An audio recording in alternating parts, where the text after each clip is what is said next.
Welcome to episode 353 of the Everblack Podcast with my guest Tobias Sammet from Avantasia, who will be releasing his new album Moonglow on February 15.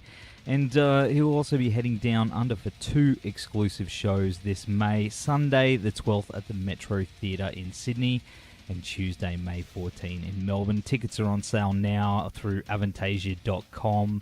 Get them now, as it's going to be a huge production. It's just going to be insane. He's also bringing a full cast with him, and it's going to hear all the hit songs. It's something we just don't get here in Australia, so it's going to be something worth everyone's while getting out there and experiencing the metal opera. Toby is one of my favourite people on the planet, actually, to talk to, and the new Moonglow album is just epic. It's just huge. So many layers and all the guests. Just go check it out. Coming out through Nuclear Blast Records on February 15.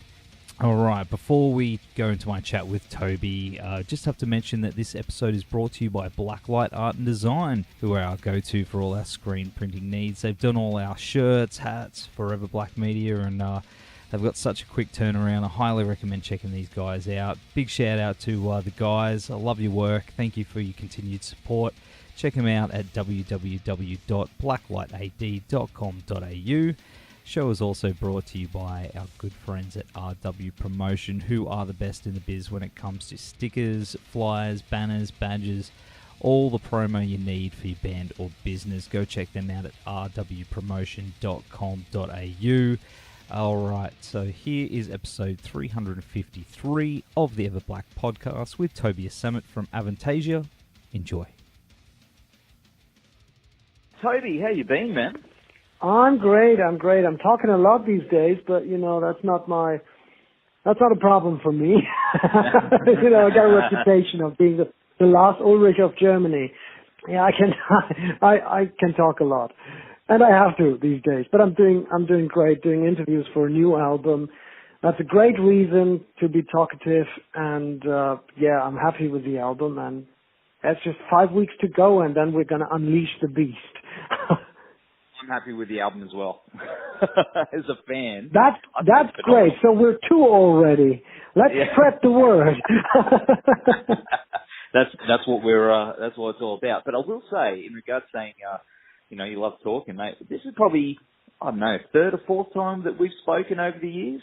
And I'd say you are still in my top 10 people to talk music with. You're always a pleasure, mate. Thank you very much. I don't know when did we? I think for the last album I didn't do interviews for Australia. It must have been 2013 or 2014, something like that. Last time we spoke.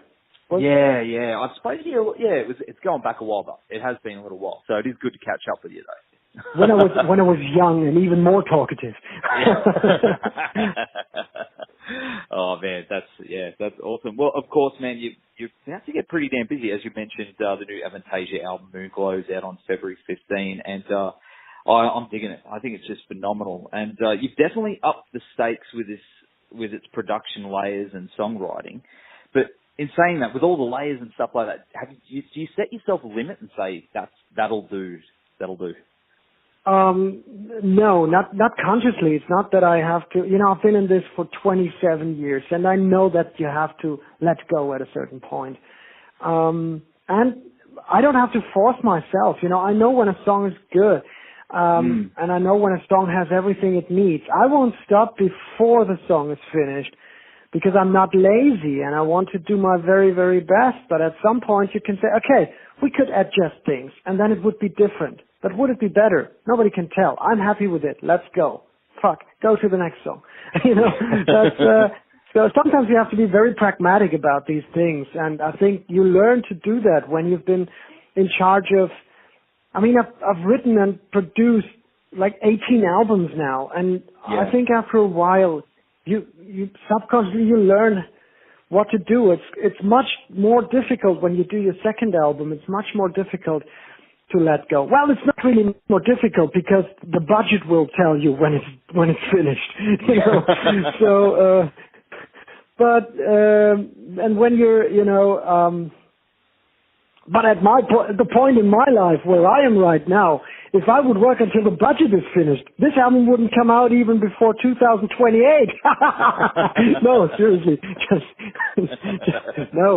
just kidding. I mean, yeah, well, it's just you subconsciously know when a song is done, and then you just finish it.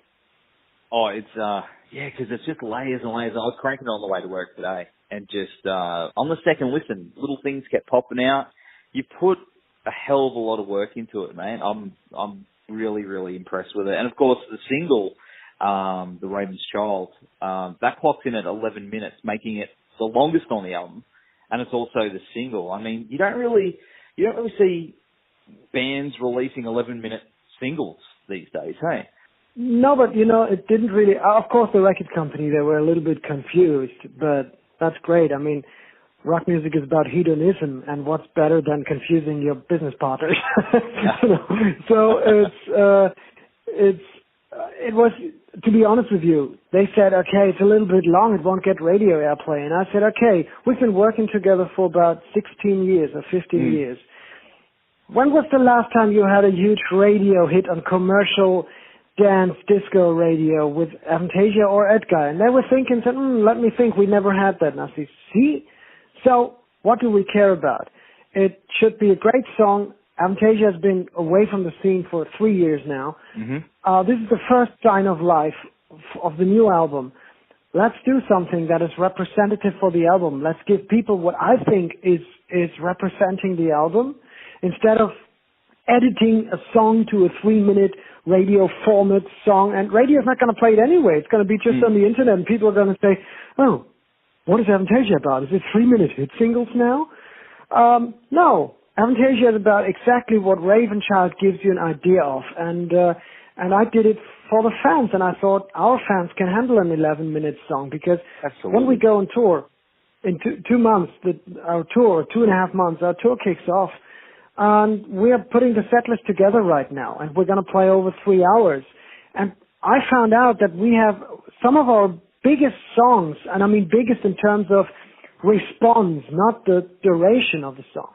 Some of our big hits, in quotation marks, are the long songs, and it's really hard for me for a live show. We had to make sure, okay, we had to decide between certain songs, and had to make a decision between certain long songs, because there's so many of them. There's our biggest songs, The Mystery of Time, Let the Storm Descend Upon You, The Scarecrow, you name it. On this new album, 2 songs over 10 minutes. So, in other words, our fans are used to long songs, and that's what we gave them, a long song, because 3 minutes may be a good idea, a good teaser, but then 12 minutes is 4 times as good, isn't it? Absolutely. And it works. I mean, hey, look, it worked for Queen, right? Remember? We've all seen. That's the excuse. That record companies hate that comparison, because every band that comes up with a single that doesn't fit into the radio format or into any format, every band always uses Queen as the blueprint for an excuse. If you go to a record company and you release you have a 6-minute jazz anthem, or whatever, chromatic and progressive and no straight four on the floor beat in the whole song, and the record company will tell you that doesn't work. Every band will always say, oh, but Queen did release Bohemian Rhapsody, and it worked. Yes, of course, but that's been 40 years ago, and it's not an excuse for every way you screw up as a band. But hey, it works, man. It works. And of course, I did read that you mentioned that you've compared the album. It's got a bit of a Tim Burton eeriness, which I definitely hear. I'm guessing you're a Danny Elfman fan as well? Absolutely. I love Danny Elfman. I especially like the Corpse Bride soundtrack, and also the Edward Scissorhands soundtrack is great. And you can hear a little reference, a Danny Elfman, so to speak, a tribute or whatever you call it, in that one song, Invincible, the ballad with Jeff Tate. After the first chorus, the little I don't know what it's called in English, but the little Glockenspiel, we say in Germany. Well, the little ding, ding, ding, ding, ding, ding, ding, ding. I don't know what it's called. That's a typical Danny Elfman part, and I think it happened subconsciously, but later on I found out maybe that's a subconscious tribute to Danny Elfman. I like a lot many things about Tim Burton I can relate to, because he's very good at embracing the beauty of the grotesque, the beauty of at second sight, the underdog. It's always stories about people who cannot cope with, or characters who have a hard time coping with expectations of the mainstream, of the beautiful world of the bold and the beautiful that surrounds them, and people who want to escape that, and they see something beautiful in something that the mainstream considers to be abnormal. And I think there's nothing wrong with embracing something abnormal as long as you don't hurt anybody. And it's just our world.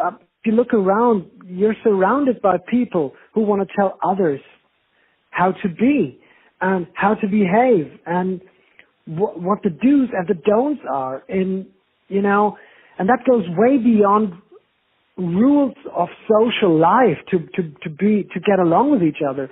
That really is an invasion of the privacy of the personal way of life, of the personal conviction. And I feel I've always felt that as a kid and as a teenager. I've always felt like I want to do this, and people said, no, you can't do that because people don't do that. And I said, that's beautiful. No, it's not. It's not beautiful.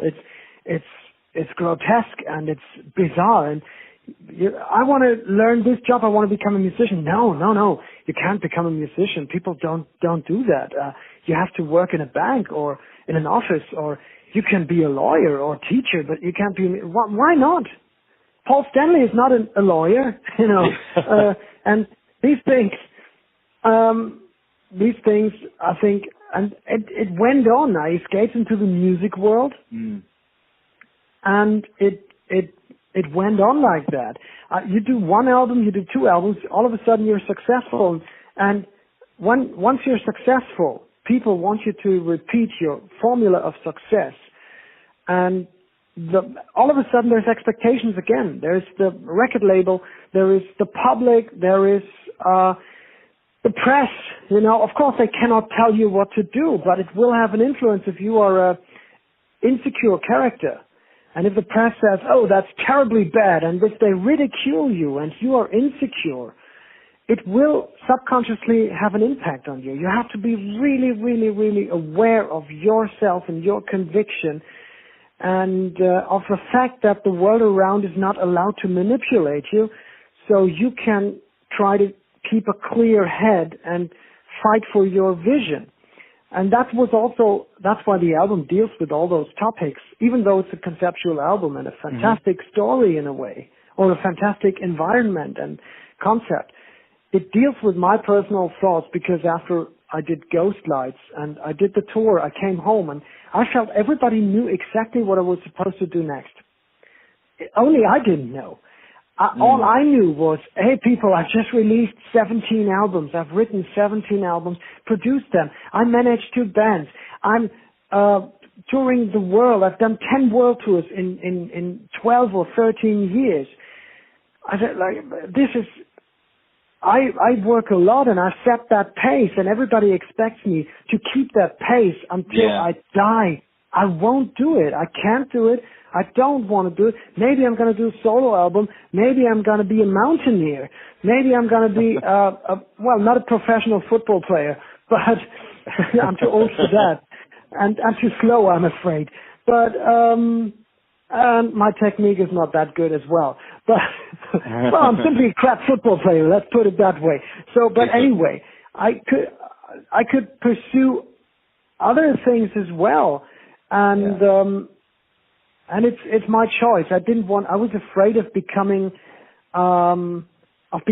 forced to stop following my conviction, but living someone else's dreams and expectations. Yeah. And yeah, wow, that's been a long answer. It was about Danny Elfman, wasn't it? But it makes sense. It makes sense, you know. Whatever you do next, this album, it's got a lot of heart and it's very honest, and that's why it is one of my favorites. I definitely love this album. But I was going to ask you about your tour. Of course, I mean, you're going to be bringing the tour down to Australia. Finally, you're going to be hitting Sydney and Melbourne, which is going to be insane. That's in May. How do you prepare, on top of that, with the album cycle, everything like that, getting everything ready and then preparing to come all the way down to a country like Australia? How do you go about preparing that? I work with amazing people and with absolute professionals, and I have a musical director who sets things up for me. I have a great crew. They are putting the show together right now. I get asked about everything, and I can give my 2 cents, and I can make the decisions, which is great. So I can say, no, I want to play this song, or we want to do that, or why don't we try that? But I'm surrounded by people who make sure it all works, and that's always very important, you know, to be surrounded by people who are good and strong. And if you're a strong person, you won't be afraid of surrounding yourself with, let's put it this way. Some people mistake being strong, or some people feel stronger when they surround themselves with people, well, who are not as strong, just because they're afraid. They want to put other people down, or even tell them to not do certain things, you know. And if you want to grow, you have to surround yourself with people that you can learn from, and with great people. And you have to give those people credit, and you have to let everybody know that they are great people. And I've worked with the best people. And everybody who's going to be on tour, they're all professionals. They're all the crew. They will set up everything. They're preparing it right now, the production management. Sasha is my musical director while I am absent doing promotion. He's going to make sure the instrumentalists know their stuff. And then the singers I work with, I mean, there's Jeff Tate of Queensryche.